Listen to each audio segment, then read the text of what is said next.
like this, as you can see here, the diaphragm and upward convexity of the diaphragm. In transverse section, like this picture, in adult human adult, infants, and quadrupeds. In transverse sections, the thorax is reniform, bean shaped or kidney shaped like this.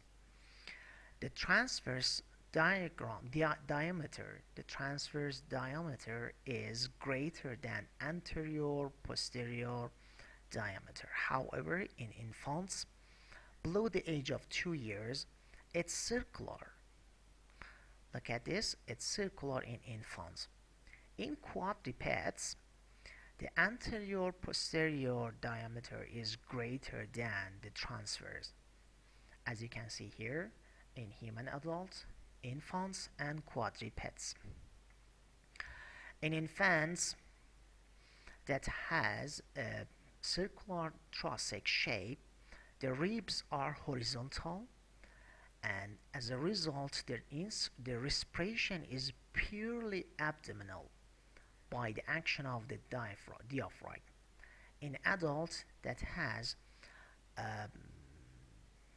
kidney-shaped thoracic, the thoracic is oval, the ribs are oblique, and their movement alternately increase and decrease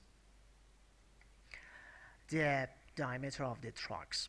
This results in the drawing in the air into the thorax called inspiration, and its explosion is called expiration. This is called thoracic respiration. In the adults, we therefore have both abdominal and thoracic respiration, but in infants we have just abdominal respiration. So, in the next slide, I'm going to talk about superior aperture or inlets of thorax. Superior aperture or inlets of thorax, the narrow upper end of the thorax, which is continuous with the neck, is called the inlet of the thorax. Like this picture, you can see the inlet of the thorax from the lateral side, lateral view. We have a manubrium of the sternum in front and 4 vertebrae of vertebral column at the posterior. And this dashed line in blue color is the plan of inlet of thorax. Inlet of thorax is its kidney shape in transverse section like this, and its transverse diameter is 10 to 12.5 centimeter.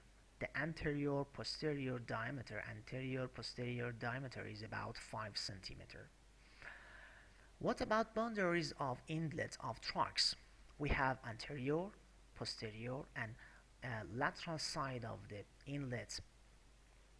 In the anterior upper border of the manubrium of sterni is located here. It's anterior. And posteriorly, the inlet of the thorax is superior surface of the body of the first thoracic vertebrae. And on each side of the inlet of the thorax, there is first rib, which is cartilage. The plan of the inlet is directed downwards and forwards with an obliquity of about 45 degrees.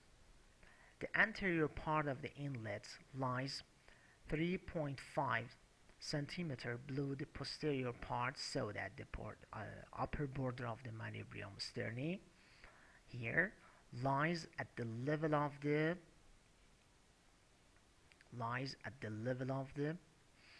upper border of the manubrium sterni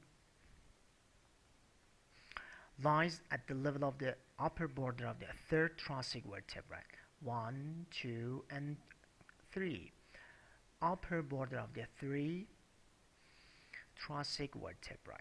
So in a horizontal plane like this, upper border of the inlet is anteriorly is upper border of the manubrium, and the posteriorly is upper border of the third thoracic vertebrae.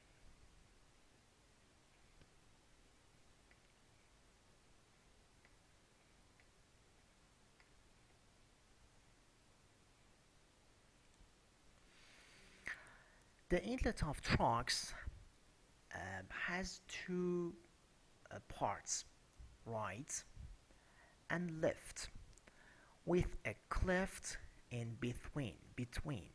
Each half is covered by a fascia, here in a green color, known as a Simpson fascia or suprapleural membrane. It's partly separate the thorax from the neck. The membrane is triangular in shape. Its apex is attached to the tip of the transfer process of the seventh cervical vertebrae, and the base to the inner border of the first ribs and its cartilage. Inner border of the first rib and its cartilage. Morphologically, Simpson's fascia is regarded as the flattened tendon of the scalenus minimus or pleuralis muscle. It is thus formed by the scalenus minimus and endothoracic fascia. Functionally, it provides rigidity to the thoracic inlet so that the root of the neck is not puffed up and down during respiration. The inferior aspect of the membrane in this picture, here is superior aspect of the Simpson fascia, and here is the inferior aspect of the suprapleural membrane or Simpson fascia. So the inferior surface of the membrane is fused to the cervical pleura.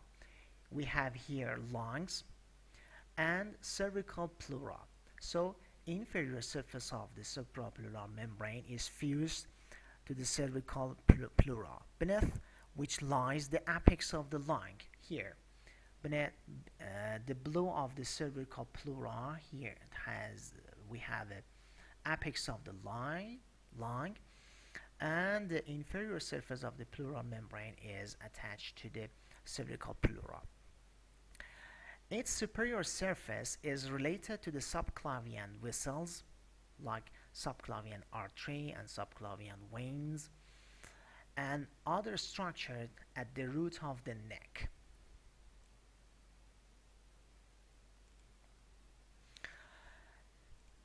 In this slide, I'm going to teach you about the structure that passing through the inlet of the thorax.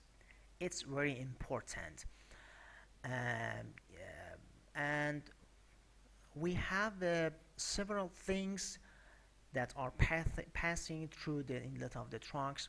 We can divide it in several items, several parts, to simple to learning, like viscera, large vessels, small vessels, nerve, and muscles.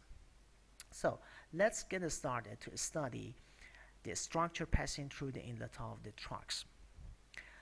Number one is viscera. Trachea, located here. Esophagus, located behind the trachea. Apex of the lungs, right and left lungs, with pleura. Remains of thymus are viscera passing through the inlet of the thorax. In the second part, we have a large vessels that are passing through the inlet. Large vessels are brachiocephalic artery on right side, left common carotid on the left side, and the left subclavian artery behind, and the left subclavian artery behind, and